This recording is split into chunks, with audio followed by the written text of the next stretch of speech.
Hi, I'm Sam with jbugs.com. We're back to work on our 1971 Super Beetle and had initially planned to start pulling the car apart in preparation for paint and bodywork. That plan got put on hold when we saw that EMPI released their new premium disc brake kits. The stars of the premium disc brake kits are the directional, cross-drilled and slotted, silver zinc-plated brake rotors. The premium front Super Beetle disc brake kits include 2 piston brake calipers, which are stock-style 2-pin VW replacements, left and right caliper brackets, hardware for the calipers and brackets, 2 steel brake lines, and left and right bearing caps. The calipers in this particular kit come loaded with standard brake pads, which can be kept as spares, but we'll start at the bench by swapping the pads out for the premium disc brake pads that EMPI includes by pulling out the 2 clips on the retaining pins. While holding the retaining clips, we slide out the pins and remove the springs, the standard pads, and the backing plates. Installing the premium pads is done in the reversed order after applying disc brake grease on the backing plates and the pins before installing them.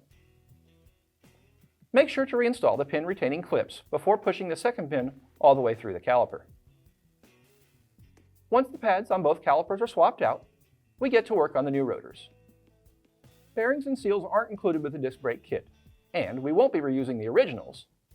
So after the bearing races were pressed in, we pack the wheel bearings with grease in a plastic bag with a handful of grease. We then squeeze grease into the bearings. And once the bearings are packed, the inner bearings are set into the inner race on the back side of the rotor, and the bearing seals are pressed and tapped into place.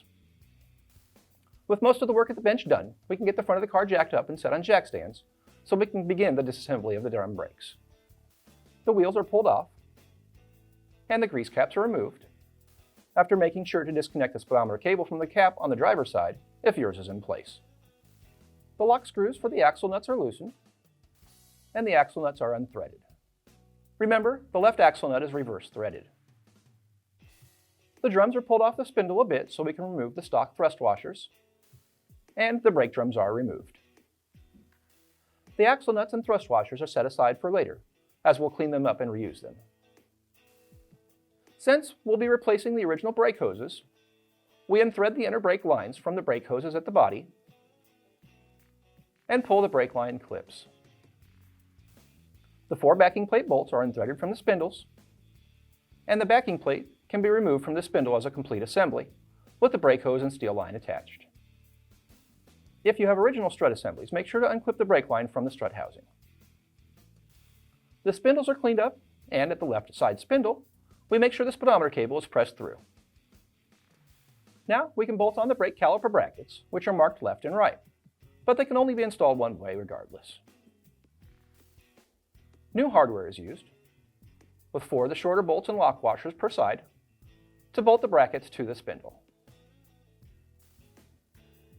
Once the brackets are in place, the new rotors can be installed, and, with the inner and outer bearings and the inner seal in place, the rotors are set onto the spindles, followed by the thrust washers, and the axle nuts. Again, remember the driver's side axle nut is reverse threaded. The axle nuts are tightened down to remove all the free play in the rotor, and once you feel drag on the brake rotor, back off the nut a bit and then retighten it to the point where there's no drag on the bearings. Then tighten the set screw. Now we can reinstall the bearing caps. The driver's side cap has a square hole for the speedometer cable. Once the cap is tapped into place with a rubber mallet, the cable is pushed through the cap, and a speedometer cable clip is snapped into place. Next, we can test fit the new brake calipers.